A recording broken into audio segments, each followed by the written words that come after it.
Hello.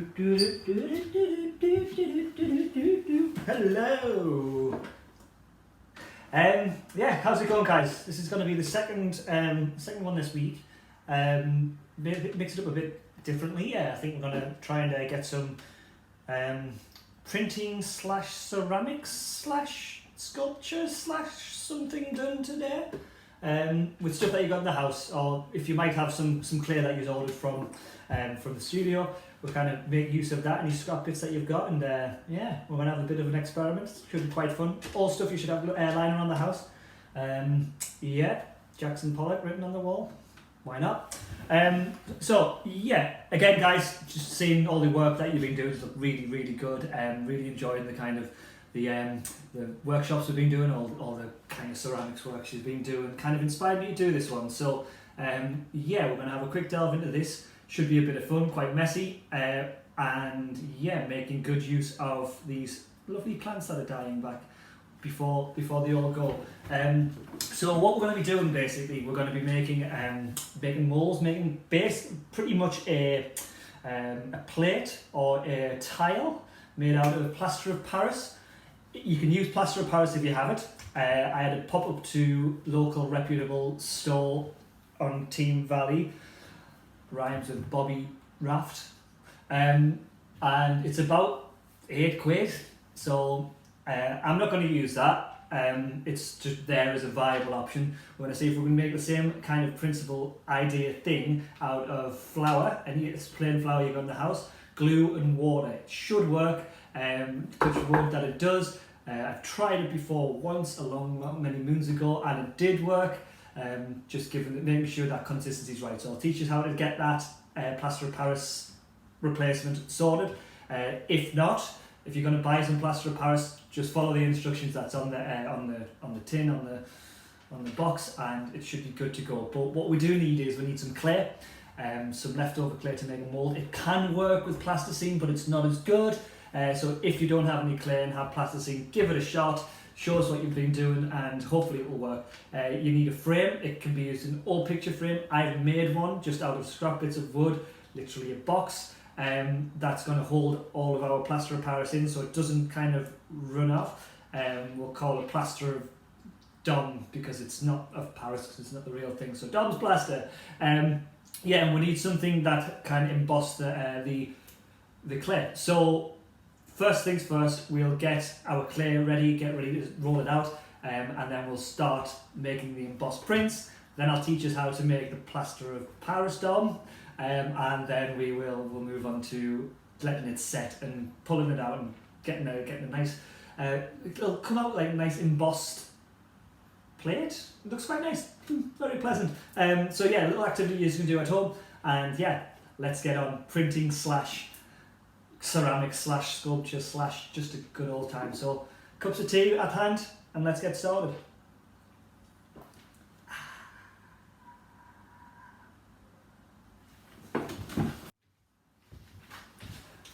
So what I've got here is I've got this lovely frame that I made just out of 4 bits of like fence board. I made it about 30 centimeters by 20 centimeters, if we wanted to be exact, just enough to kind of make a plate out of it, or make a mold out of it. So what we're going to do is we're going to use I put some baking paper down for me because I don't have any plastic bags, but you can use plastic bags or a bin bag. I actually do have a bin bag, so I could have used that instead, hindsight.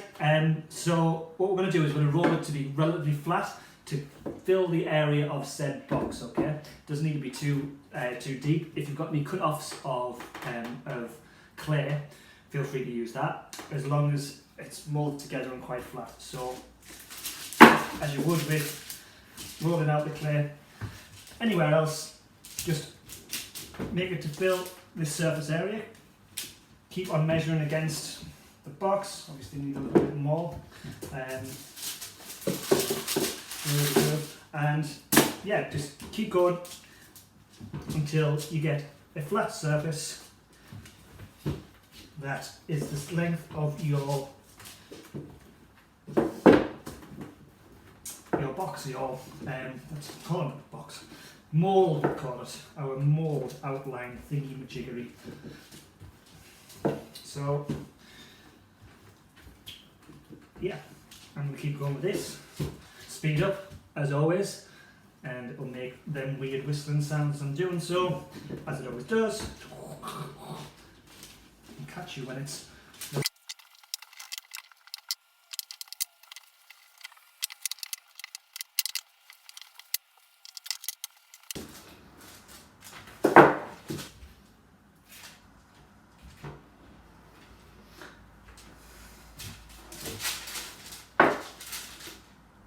Okay, so there's enough there. I know it's a bit dark, but there's enough there to fit over the box, okay? So I'll fill the middle area in the box. So what I'm going to do is I'm just going to press down just to kind of ensure that there's going to be no leakage. And I've got a little bit hanging off there, so I'm just going to fill this in this corner. Okay, so this is our mould. So, good start. So, if you apply a bit of pressure, you should be able to have your outline of your mould. In fact, what I'll do is, I'll even get a little knife and cut me outline of my mould, just so I know where my lines are.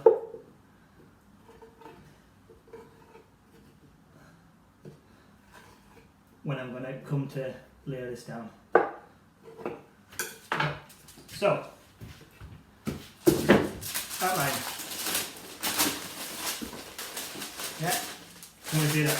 So, simply all what we're going to do is we're going to arrange, and see I'm using quite, say, lavender for a starty one,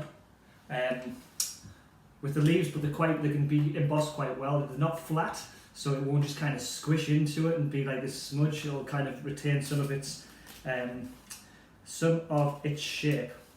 So I'm going to stick this on and just arrange these however I want them to be.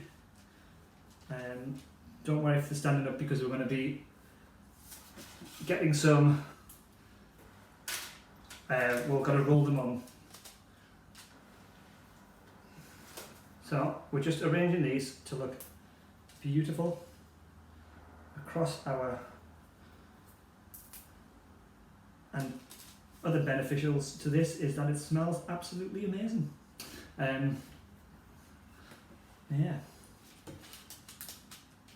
Face down. Face up. So literally, guys, just arrange your flowers, your whatever you want to press around. And stick another lavender there, I think. Make it look like a lovely flowing cornfield. Or lavender field. Why would you say cornfield when it's plainly lavender? Okay, so what we're going to do is we're going to cover this with another bit of baking parchment, and we're going to roll it over, and then that should leave our embossed print, and then that will be good to go for our next bit, okay? And you get some baking parchment.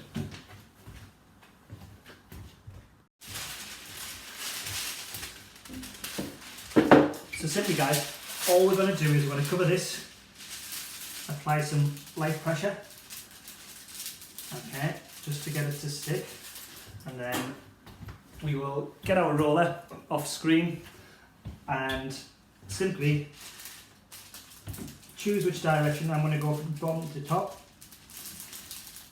and this may leave some folds from the paper. You can use it without the paper, but I kind of like the kind of ripples that it gives. I think it gives a bit more of an effect onto the plate. So we're just basically covering this plate with our plaster, with our plants, so it leaves a lovely emboss. And what I am going to do is to show you from above to see what that looks like. Okay. So, don't about my face. Okay. So, are we above it? There we go. So that's going to be our start of our plate. Okay. Once we've done that, we're going to add some, put the frame back around it in the lines that we've made, and then we're going to some flour. Hi, sunflower. And then we're gonna put the plaster of Paris, or plaster of me, over the top. Okay. So next up, we're gonna get some flour. We're gonna get some water, warmish, and we're gonna get some glue, and we're gonna make a nice little mixture, and then we're gonna pour this over the top. All right. So I'll bring it over here, I think, and then we can do it all in one place. Right. So 2 seconds, and we'll get that mixture together. Bye.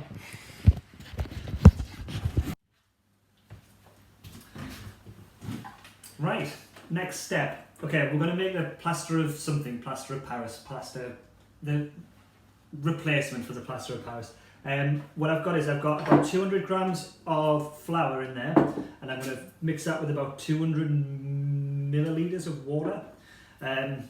So it's basically, the ratio is like 2 to 1. I'm only going from this, so which has only little measurements on the side. So half the amount of water to twice the amount of flour. Is that how it works? 2 flour, 1 water. Yeah, we're gonna add a bit of PVA glue in there just to strengthen it up a bit. Okay. So much like you do in kind of, you don't want, the trick is basically not to have it too lumpy. And no air bubbles, okay? So add a tiny bit at a time of lukewarm water, and then just mix it together with your mixing apparatus. For me, I am using a wooden spoon. I think when I add the glue in though, I'm going to get a metal spoon. Just don't fancy cleaning a wooden spoon from glue. So keep mixing it together, guys, to get a good consistency. You don't want it like a dough. You want it relatively, well, not really runny, but more runny than what you'd make with bread. This should set quite nicely. So, like I say, you don't want any lumps. You want it relatively smooth, and you don't want it to have any air bubbles in, because that's what will kind of impact the setting of it, and it won't be as smooth as one would want it to be. So it's got to the sloppier level now, so what I'm going to do is I'm going to go get myself my metal spoon, and I'll keep mixing this up, and then show you what it should look like before we pour it in. Okay, excellent. Hey, okay guys, so I've got it to a consistency I'm kind of happy with. Okay, I've got as much of the lumps out as possible. What you're wanting to do, don't use a whisk, because that'll give it air bubbles, and it'll kind of not let the air not really set as well as it should do. So yeah, what I'm going to do is one last little thing is, we've got our ratios pretty right. I'm just going to add some PVA in. Again, you can get from any shop basically. I'm going to add just a couple of spoonfuls in, just to kind of give it that little chance to harden and set a bit better. Experiment, guys. The ratios, if they are 2 to 1, then at least we can your consistency is correct. Okay. If you don't have wood to make the frame, what you can do is you can build up using some leftover ceramics, and make a wall from the side and just make it like a little boat where it can sit in. That also works. Once you've got your plaster in, it should take about 20 minutes to dry. Leave it at room temperature. Leave it on the top wherever you're doing it, your kitchen or in your art spaces or studios, and we can come back to it once it's done. It takes, like I said, it takes about 20 minutes, half an hour maybe to dry, until you can remove the clay, and then I'd leave it somewhere relatively warm, not too warm because you don't want it to crack, as to dry for a couple of days. and you can do what you please and paint over it and do this. Okay, so rolling pin made a noise.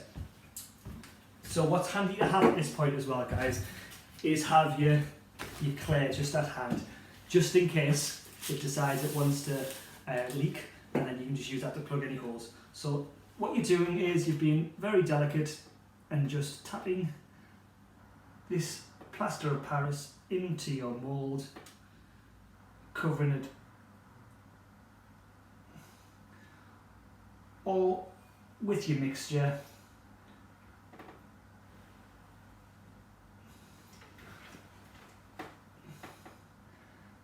And hopefully, if you've got your ratios right, it should fill the surface. Just about. Ooh, I should have made more. And it'll just set to the side there. No, I think we're good. And we're going to leave that for around about 20 minutes here to set. And then we'll see what our outcome is. Okay? So, if you do need to spread it, just to get in every corner, use the back of your spoon just to move this around. If you're leaking, which I think, by the looks of it, I'm safe, you can just plug that in with a little bit more clay. Okay? So, as I say, we're going to wait 20 minutes or so for that to dry, and I'll catch you then. See you soon, and I'll do some tidying up. I also forgot to say, guys, it's plain flour. Where's the colour? It's plain flour we're using. Yeah, so go for it. See you in 20.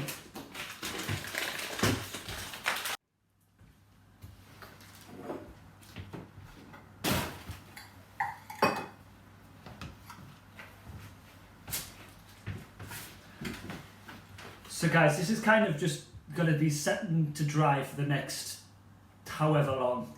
It's going to take 20 minutes until I can start moving it about, and it's going to take a bit longer for it to dry, so we can start kind of maybe decorating it or making kind of sanding it down and showing you how to do that. This is also kind of becoming a long video, so what I'll do is I used to do with the prints, and I'll split it into two halves. I'll do this one now so you can get yourself prepared and sorted, and you can have this drying over the next couple of days so we can kind of tackle it together, because you can't already over dry it. So yeah, we'll leave this one be for today, and I'll come back at you tomorrow or the next day, depending on how well this is drawn, how well it's dried. So yeah, so what you've done is so far you've made your cast, you've made your plate, you've made either your wooden structure to hold it in, the mould to hold it in, or you've done it with a clay, and you've got your plaster of Paris / plaster of Dom's ideas slowly kind of drying off there. What we'll do is we'll jump in next video, and we'll peel it apart and show you how to do it so you can do it as I'm doing it. So that'll be good. So yeah, guys, keep it up. You're doing great. Class to speak years, class to see years again. This is a kind of little fun activity that you can do that kind of it can, in passing time, you use up some old stuff that you've got in the house, and it doesn't cost much money, which is good. Saves you going to Bobby's Raft and any art store to get this stuff. So yeah, cheap way of making some well-looking art. And yeah, I'll catch you next week, or next time. Should be a couple of days, maybe today, maybe tomorrow, and we'll get the next part of the video down. Okay, so peace out, all me loves. See you next time, and yeah, keep going strong. Catch us next time. Bye.